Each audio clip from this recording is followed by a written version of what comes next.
Pada kesempatan kali ini, kita akan mengikuti alur cerita film yang sangat seru yang berjudul I Spit on Your Grave, yang tayang pada tahun 2010.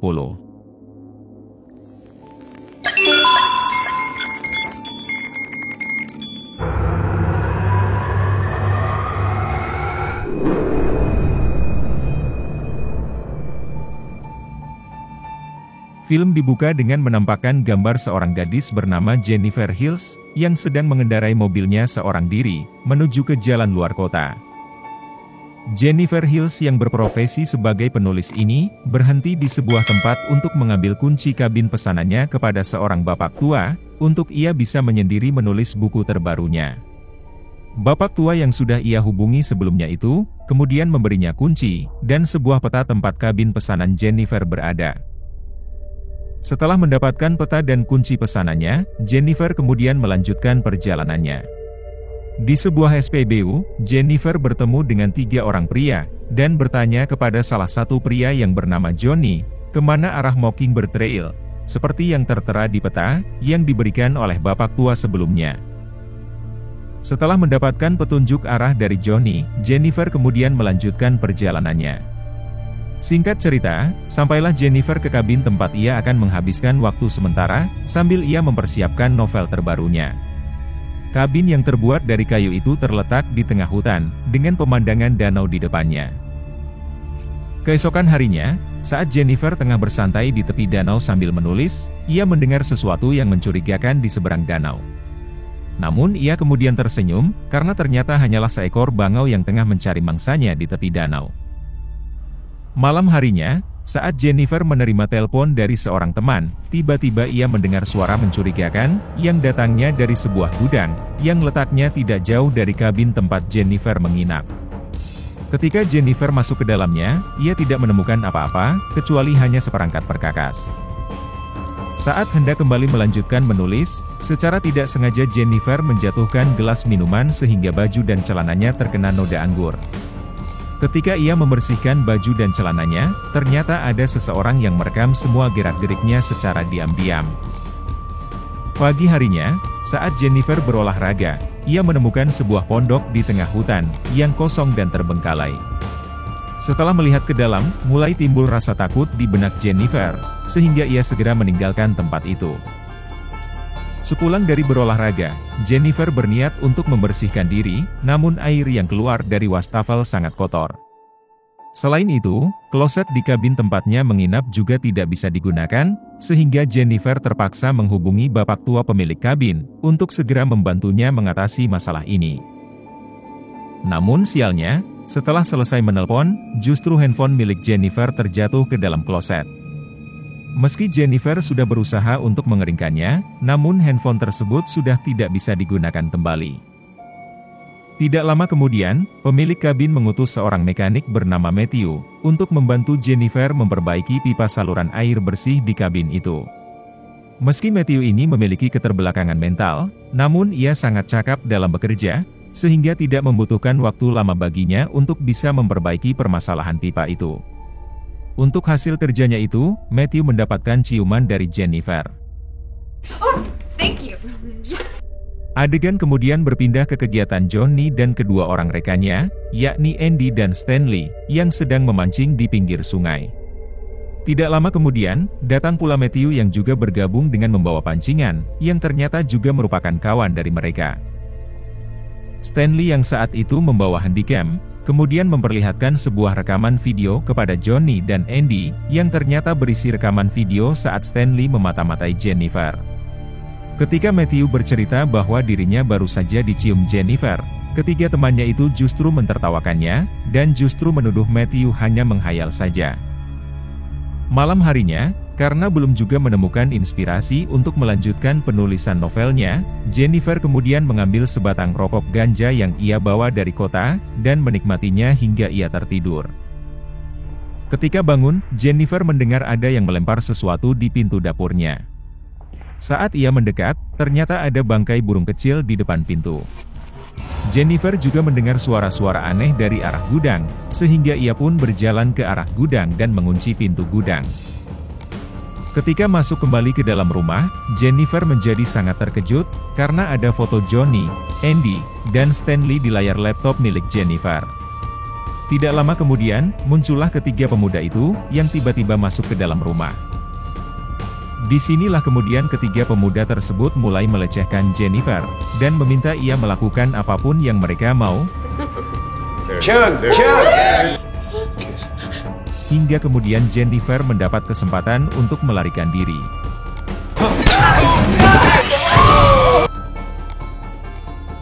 Setelah berlari agak jauh ke tengah hutan, Jennifer bertemu dengan Sheriff dan bapak tua pemilik kabin yang tengah berburu.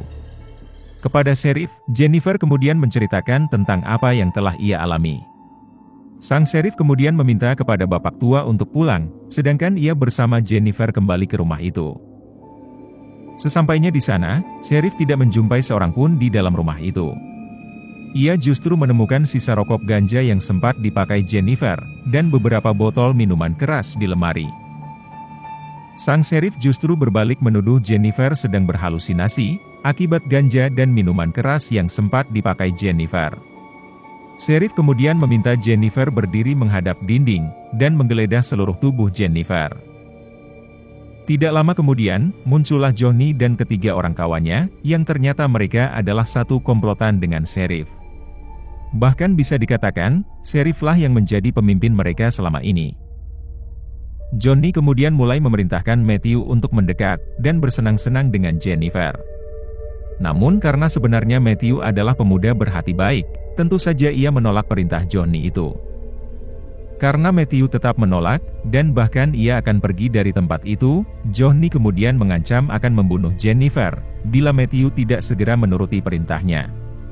Melihat nyawa Jennifer terancam, Matthew yang terbelakang mental itu akhirnya terpaksa menyetubuhi Jennifer, dengan disaksikan Sheriff dan direkam oleh Stanley. Di saat Matthew menyetubuhi Jennifer, tiba-tiba Sheriff mendapatkan panggilan telepon dari putrinya. Sang Sheriff yang bejat ini, ternyata memiliki seorang putri berusia belasan tahun, yang sangat ia sayangi. Bisa dikatakan, di mata putri dan istrinya yang sedang hamil tua itu, Sheriff merupakan kepala keluarga yang baik. Setelah selesai berurusan dengan Matthew, Jennifer langsung keluar dari rumah itu, dan berjalan tanpa arah ke tengah hutan.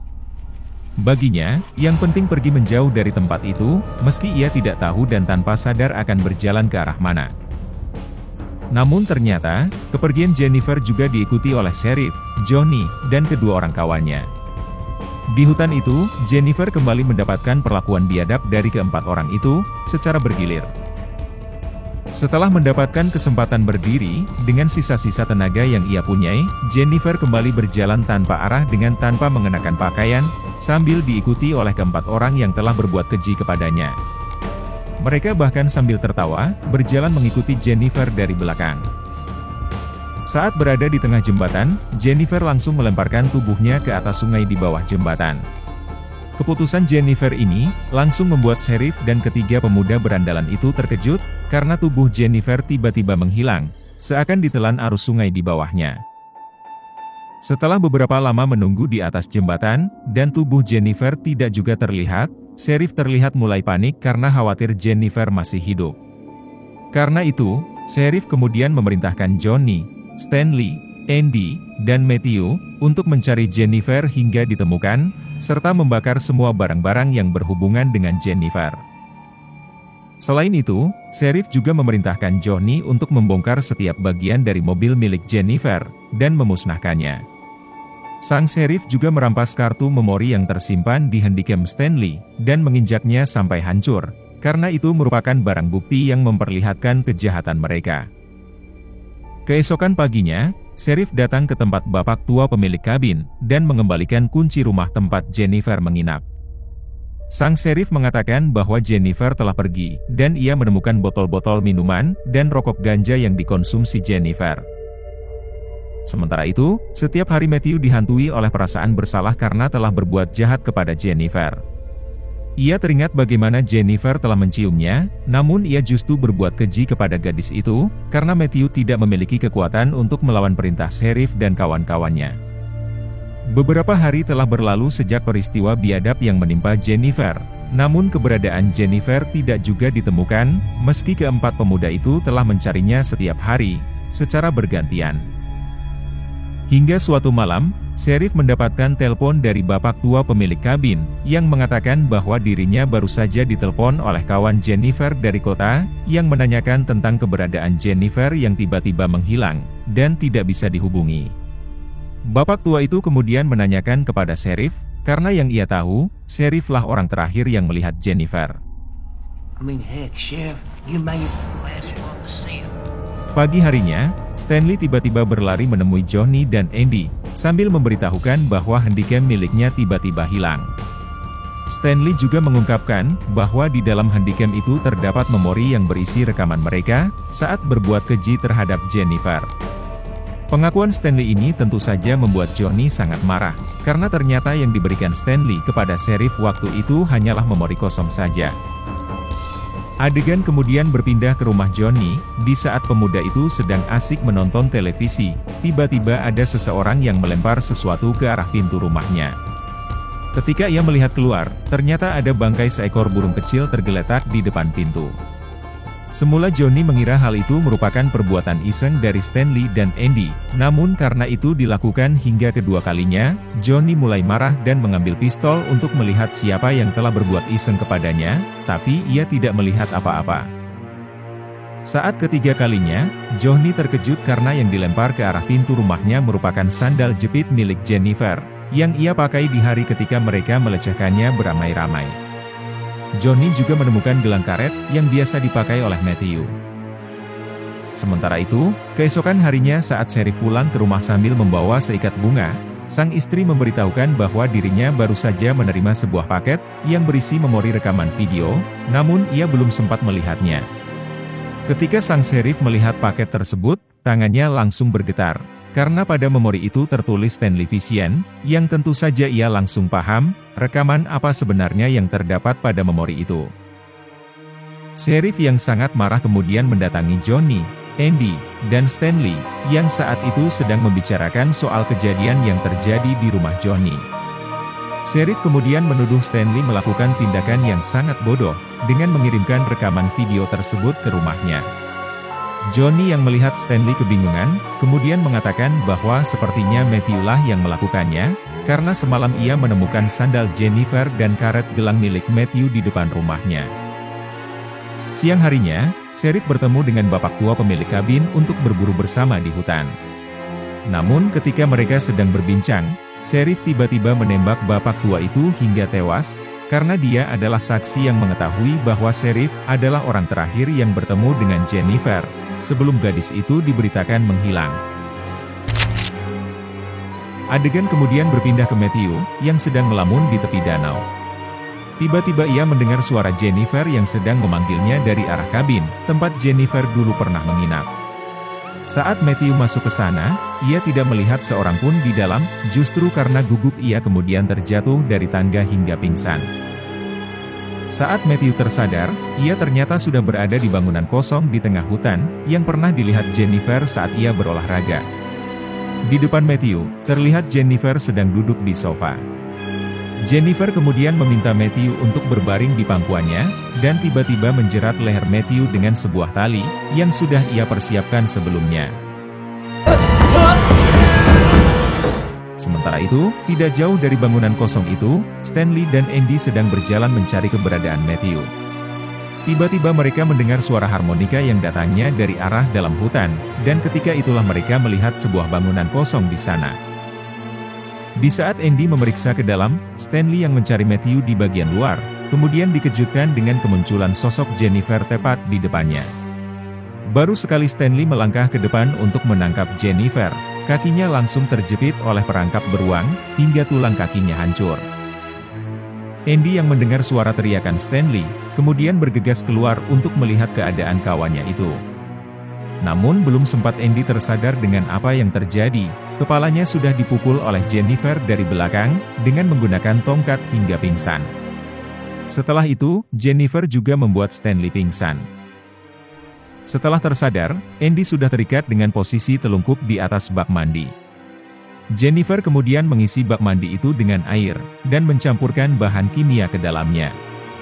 Tidak lama kemudian, karena Andy sudah tidak kuat lagi menahan berat badannya, akhirnya kepala Andy masuk ke dalam larutan bahan kimia, hingga kulitnya terbakar dan tewas. Setelah selesai dengan Andy, Jennifer kemudian mengikat Stanley di sebuah pohon.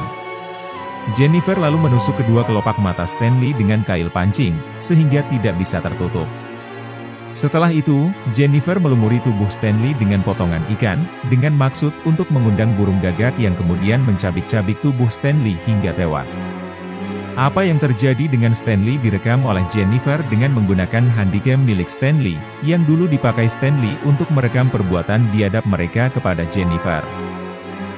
Setelah membereskan 3 berandal yang telah menodainya, Jennifer kemudian pergi ke pom bensin yang dikelola Johnny, dan menggoda pemuda bejat itu dengan berpura-pura mengisi bensin, sambil mengenakan rok super mini.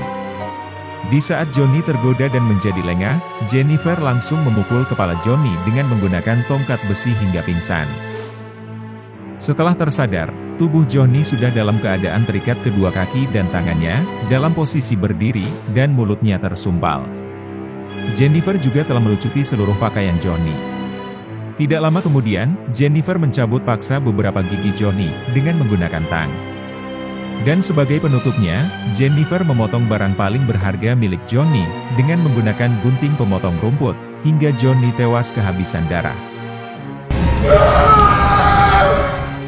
Adegan kemudian beralih ke kediaman Sheriff, di mana sang istri sedang menelpon suaminya, dan memberitakan bahwa guru baru putrinya yang berasal dari program kehormatan, tengah berkunjung ke rumah mereka. Ketika sang putri memberikan teleponnya kepada sang guru tersebut, guru itu memperkenalkan dirinya sebagai Jennifer Hills, yang tentu saja membuat sang Sheriff terkejut.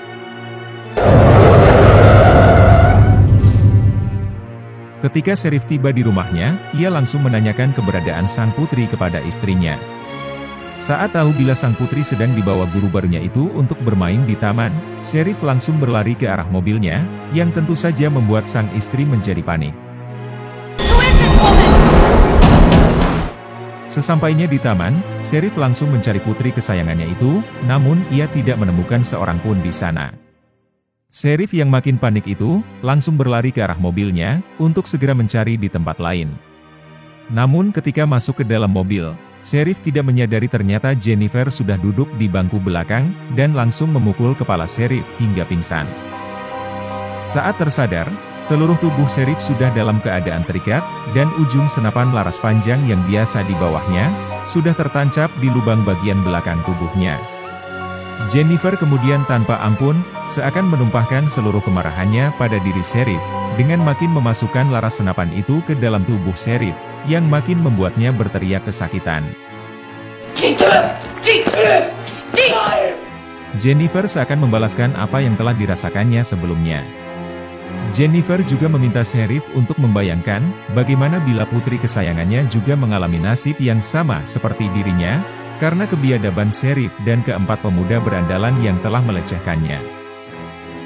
Jennifer kemudian menghubungkan ujung pelatuk senapan tersebut dengan menggunakan tali, ke pergelangan tangan kanan Matthew yang terduduk pingsan, yang ternyata masih dibiarkan hidup oleh Jennifer. Saat Jennifer meninggalkan bangunan kosong itu, Matthew yang mulai tersadar melihat Sheriff sedang dalam keadaan terikat di hadapannya. Matthew yang tidak sadar akan situasinya, bergerak ke arah Sheriff dan hendak menolongnya. Namun senapan yang tertancap di tubuh Sheriff tiba-tiba meletus. Peluru yang menembus tubuh Sheriff, juga mengarah ke jantung Matthew, hingga keduanya tewas seketika. Film diakhiri dengan memperlihatkan wajah Jennifer, yang seakan puas dengan pembalasan yang telah ia rencanakan terhadap kelima pria biadab itu, yang telah melecehkannya dengan keji.